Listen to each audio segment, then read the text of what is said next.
love the word tolerance in that prayer. Don't think I've ever heard it used before, but that really says it all. God has to tolerate us or we're in bad trouble. You can see a few empty seats, and that means that the vacation period has begun. So let's remind those who aren't here this morning that we miss them. We weathered Revelation. Yay! Dr. Soka says he wants to teach it next time. We are back in the Old Testament today, and we began with the prophet Amos. It's appropriate that we do begin with the prophet Amos because he is the earliest of all the literary prophets. That is to say, prophets prior to Amos prophesied, but there was no record kept of their prophecies. With the coming of Amos, there is a recording of the prophecies, which continue down through Isaiah, Jeremiah, and all the others. But Amos is the very first. If you were to choose someone to be a prophet at this particular time in history, it amazes us as to the procedure that God follows in choosing who he does. The kingdom is divided. It divided after the death of Solomon, and it became the 2 kingdoms of the south and the 10 kingdoms of the north, separate kingdoms. Jerusalem was the center of the southern kingdom. It was the place where the Ark of the Covenant was there within the temple. The northern kingdom wanted to have a temple as well to keep their people from going down into the southern kingdom and worshiping at Solomon's temple. So at Bethel, which was about 10 miles into the countryside, close to the border of the southern kingdom, a temple was built for the northern kingdom. So Jerusalem was the temple of the southern kingdom. Bethel was the kingdom of the northern kingdom. The King Uzziah was king of the southern kingdom. King Uzziah was the great reformer who cleansed the temple, reestablished temple worship, and that sort of thing. And consistent with that, God went into the hill country south of Jerusalem, about 10 miles, to a little village called Tekoa. And there he found a man who tended the orchards, who shepherded the sheep, a simple man. He tended the sycamore trees, which bore a fruit similar to a fig, which was extremely bitter and inedible. But if in the ripening of the fruit one were to pinch off the end and let the inside of the fig drain the sap of the fruit and then let it ripen without the sap, then it would be edible. Wasn't a desirable dish, but for the poor people, they had to have something to eat. They were glad to get even that. The time in which Amos was the prophet is greatly reminiscent of the day in which we live. There were the rich and the powerful, and there were the impoverished, and there was nobody in between. And the rich and the powerful kept the impoverished in their poverty. And there was little opportunity for those who were born into poverty to ever rise out of poverty. And these were the circumstances at the time when Amos was called to be a prophet. Interestingly enough, Amos was a member of Judea. God called him to go to Israel, the northern kingdom, a stranger in their midst. He came into the kingdom at Bethel. The people gathered. Here was a prophet. What did the Lord have to say through the prophecy? Amos began. He named Syria and all the other nations around them who were their enemies. And he said, God says, I'm tired of the way that you are ignoring me, the way you're living, and I'm going to punish you. And the people yelled in their approval of everything that was being said. When he finished, he attacked Israel, his own country. He said, God said, I am tired of the way in which you are ignoring me, the kind of lifestyle you're living, and I'm going to punish you. And the people yelled, boy, we've got us a preacher now. He knows what to say. He sees everything just the way it is. And then he said, Israel, the Lord says, I'm sick and tired of the way that you're treating me, the way that you're treating the poor people. As I came into the temple, Amos said, I saw people barefoot because they couldn't afford to buy shoes. As I listened to the conversations of the people, I learned that those indebted to the wealthy were being sold off into slavery because they could not pay off their debts. I saw the impoverished people everywhere while all of the finery walked into the temple to worship. And they've been yelling, go back from where you came. And the priest presiding in the temple approached him and drove him out of the temple. We want none of you here. You go back and preach to your own people. This was Amos's introduction into the world of prophecy. Amos disclaimed from the very beginning that he was not a prophet. Don't expect me to fulfill the role of a prophet. I'm not even a son of a prophet. I am a simple man that God called out of the wilderness to come to tell the people, you have your temple, you come and you worship, trampling over the impoverished, the poor, while you come to do so. And God found that intolerable. We tend to say in the church, the role of the church is to save souls and stay out of social situations. Leave that to the government and to others. John Wesley possibly was, if not the greatest, one of the greatest evangelists who ever lived. A brilliant man, graduate of Oxford University, a teacher at Oxford University, Lincoln College, one whose father and grandfathers were all Anglican churchmen, brilliant in every sense of the word. He was unhappy with his faith. He was unhappy with his church. Not only was the church not enthusiastic about religion, it was ignoring the plight of the people living in poverty, people having no chance for an education, and the church totally ignoring them, going on their way. And so much of the clergy was corrupt themselves. This was the church of which John Wesley was a part. He had a heartwarming experience, and he became sensitive of the mind of God. One of the books that John Wesley was most motivated by was Thomas à Kempis, An Imitation of Christ. He wanted to imitate Christ in his own life, and he discovered that Christ did more than preach. He tried to help people. He was compassionate. He cared for people. John Wesley, when he died, left thousands of converts, thousands of people who were introduced to God through him.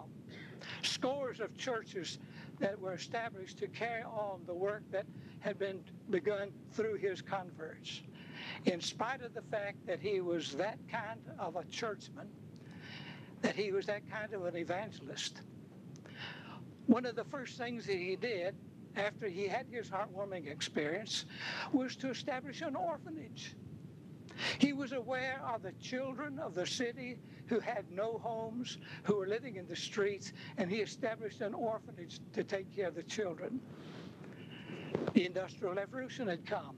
And with the coming of the Industrial Revolution, those who owned industries discovered that they could hire children much cheaper than they could adults. And so these workplaces were filled with child labor, abusing them and paying them very little, taking away their childhood. John Wesley fought to do away with child labor, to prevent children's childhoods being taken away from them for the sake of cheap labor. He knew that if one betters oneself, it has to be through education. He established a school, Kingswood School, where people who could not get an education anywhere else could come and find education. You doctors among us John Wesley was a doctor. He was a physician. John Wesley was equal to most doctors of his day because there was not a profession in which they excelled in the sciences. Most of them were self-taught or were taught by others. John Wesley wrote a book, a health book, which was on the bestseller list, a book of medicine. And in it, he has a recipe for baldness.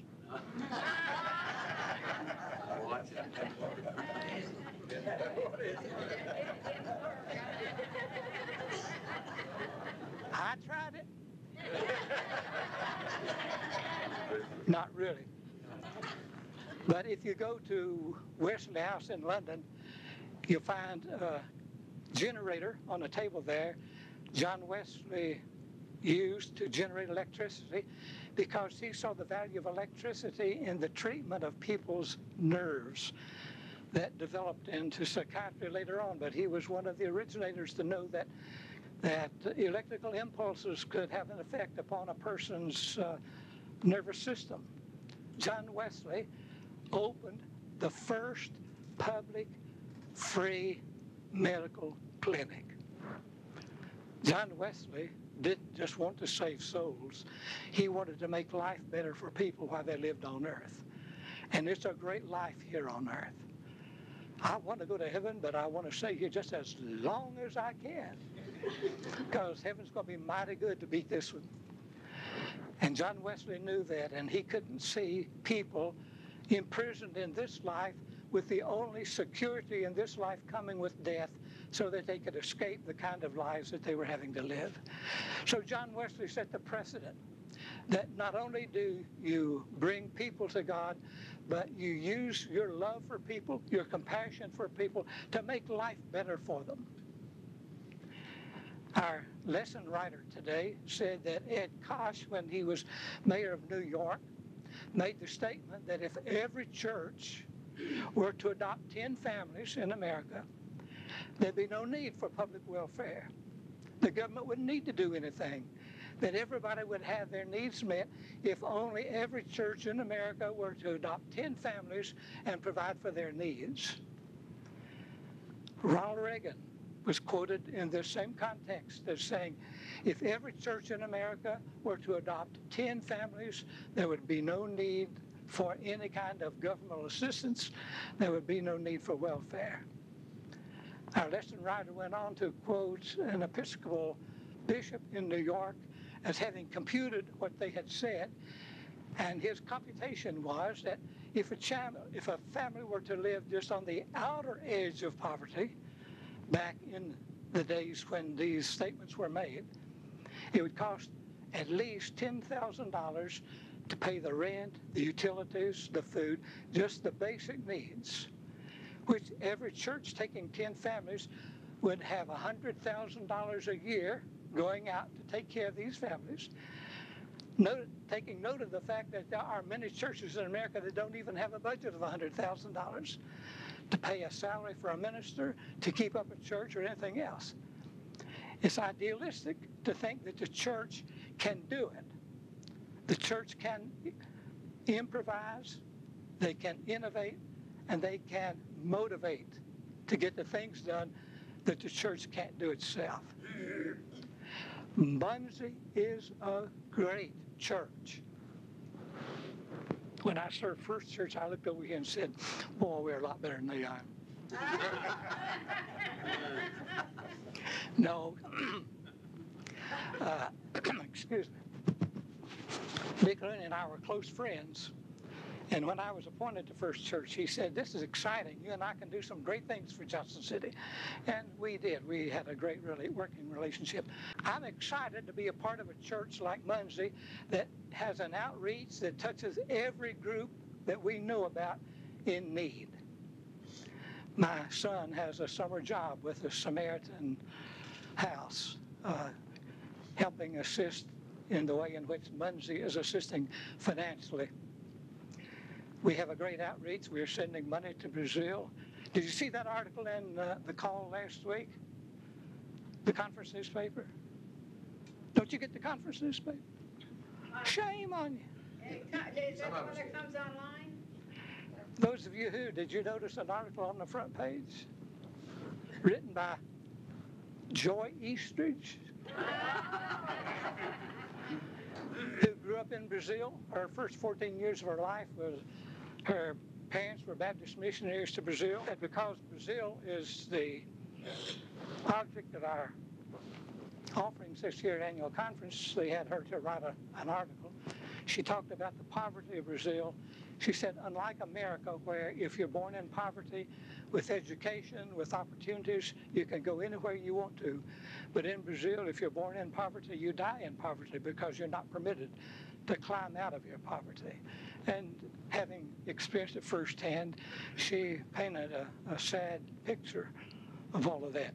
Well, we're trying to make a difference in Brazil as other places, the church. We can't do the job, but we can motivate, and we can get others to do.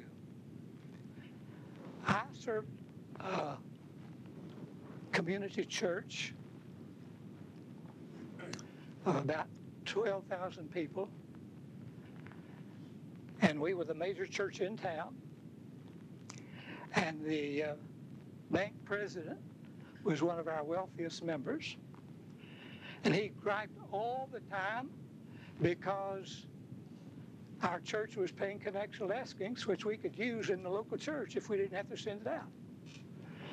He said to a district superintendent at one of our church conferences, you find me a Methodist church that refuses to pay its apportionments and I'll join it. What's a church for? If you're going in and pat yourself on the back, taking care of your needs, ignoring the needs of others around you, that's not Methodism. The Methodist Church was the first church in America to adopt a social creed, pointing out the places in which the people's lives need to be nurtured and ministered to, not only by the church, but by all other agencies that are positioned to do that. Harold Bales is a good friend of mine, and some of you may know Harold Bales because he was associate pastor at First Broad in Kingsport for a while. He was in charge of the church's presidents at the World's Fair in Knoxville, and when the fair closed, he went to First Broad as associate until an appointment could be made for him, and he was appointed to First Church Charlotte. First Church Charlotte was one of the great churches of the South. Some of the greatest preachers of the South were pastors at First Church Charlotte. It was the showplace of the South. First Church Charlotte, First Church Birmingham were the two without peers in the South. But both churches now have become victims of the inner city. Both of them are struggling to stay alive. Fortunately enough, First Church Charlotte had enough endowment that they continued to carry on their pastoral ministry, keep up their magnificent buildings and the like, but nobody came because the people had moved to the suburbs and were joining churches there. Harold Bales was sent there to build up an inner city program, such as Muncie has done here, except to a greater extent there. Soup kitchens for the homeless, training groups for those who needed to better themselves, providing places to sleep for the homeless, all of the many things that are being done in inner city churches, and this is back when it was just beginning. Some of the people still lived in their mansions downtown, loved the church that they had been a member of all their lives. They didn't want to see it change. They wanted to still see the high worship and the people coming in with their furs and driving in with their Cadillacs. But that wasn't happening. The people were going elsewhere. One day, Harold was accosted by one of the elderly women of the church who had been a member there for all of her life. Wearing her furs, came up and taking a superior stance, she said, I don't like what you're doing to our church. You're destroying everything that this church has stood for. We're seeing people that we look down upon coming in and taking our places in the pews. I don't like you and what you're doing to my church. Harold said, the church is here to save souls in the name of Christ. And she said, let them go somewhere else to get their souls saved. And Harold said, I wasn't talking about them.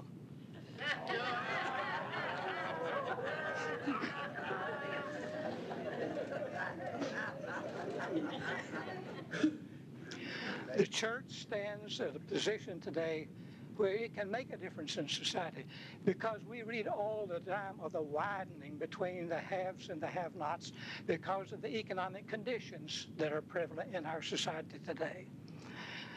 The answer is education. Paul, excuse me, I couldn't go to college today. Might not could either. It's magnificent what these colleges are doing to make it possible. But poor families, thank goodness for the community colleges, for those who otherwise would never be able to go to college. You've got to educate the people if they're to develop the skills, if they're to develop the dreams in order to make it a better society. Education is the very beginning of changing our society and making it better. John Wesley discovered it, Kingswood School. John Wesley opened medical practice for people who could not pay for their medical care. That's one of the biggest political problems facing America today is medical care. I was in the drugstore one day waiting for my medicine to be handed me, which thankfully enough my church made provision for in my medication, in my medical insurance, and I had to pay very little. But this poor lady had a bill for over $200, and she didn't even have insurance. And I know she didn't go buy bread and milk. She might have bought dog food because she wasn't in a position to spend that little bit of money that she had except to stay alive. We've got to do something about that. And the church needs to take the leadership in it. Not providing it, we're not able to do that. We don't have the resources, but we can motivate those who are in a position to do so to make certain that we take care of the people who live in our country and give them a chance to live and to live on a level that Amos talked about so many centuries ago. It's the same story that has been relived in every generation. We have inherited it, and we have a chance to change it. Church, hey, I can't look at that clock. May I talk with this clock? I'll make one other statement. Second Church in Knoxville is a downtown church in the Mill District.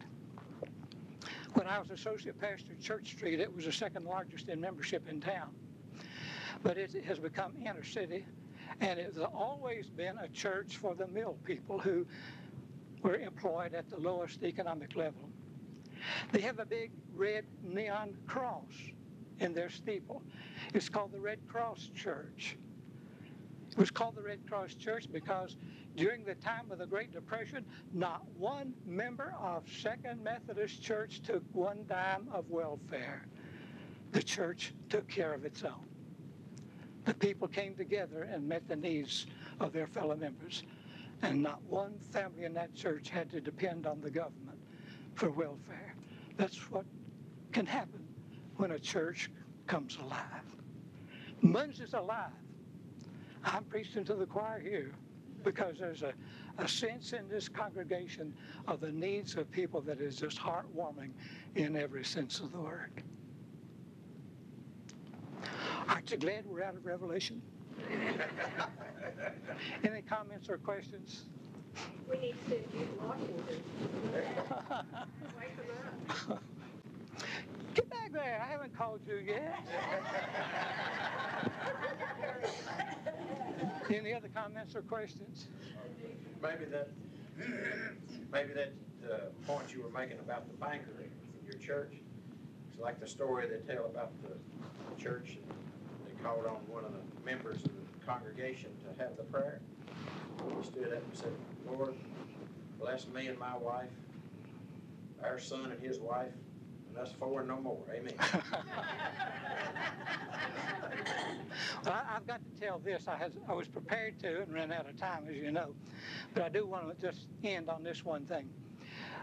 Ken Carter, who later became a bishop and is occupying one of the major chairs of theology at Duke University by announcement in the paper that nobody read, was pastor at Church Street Church, and that's the church out of which I came into the ministry. But it's a downtown church, rich beyond means. It's the the one church at Holson Conference that just stands alone. It dates all the way back to Francis Asbury, and it's the flagship church of Holson Conference. The wealthiest people in Knoxville attend Church Street. The political leaders of Knoxville attend Church Street, if they're Methodist, of course. And you just saw wealth all around you. But it became an inner city church. People, because it was a university church, people continued to come, though. Had great leadership. Bill Fowler's pastor there, and in my estimation, he doesn't have a peer in Holson Conference in preaching. But Ken is a native of Johnson City and didn't come out of the wealthiest of backgrounds, always was sensitive to the need of the poor people. I first met Ken when he took his first church in Holson Conference, and he was fighting for assistance to the prisons, churches helping with the prisons. He never lost that sense. When he came to Church Street, there were homeless people all over the city, and so he had one of the staff members designated as minister to the homeless, going out and trying to bring them into the church. They set up soup kitchens. I had a conference meeting there, and we usually go out and eat in one of the fine restaurants, and they herded us into the soup kitchen, and we ate with the homeless people, and I thought that was a great expression of the church. But anyway, on one Sunday morning, after everybody had left, the minister walked in, and here's one of the ushers talking to a homeless man. He didn't have any shoes on. He had rags tied around his feet. And he said, it was in the middle of the winter, and he said that someone stole his shoes, but he didn't want to miss church, so he tied rags around his feet to come. Well, the usher called over another man, and they were standing there talking, well, what can we do? What can we do? There was one other homeless man waiting for this one. He walked over and he said, I've got an extra pair. You can have mine.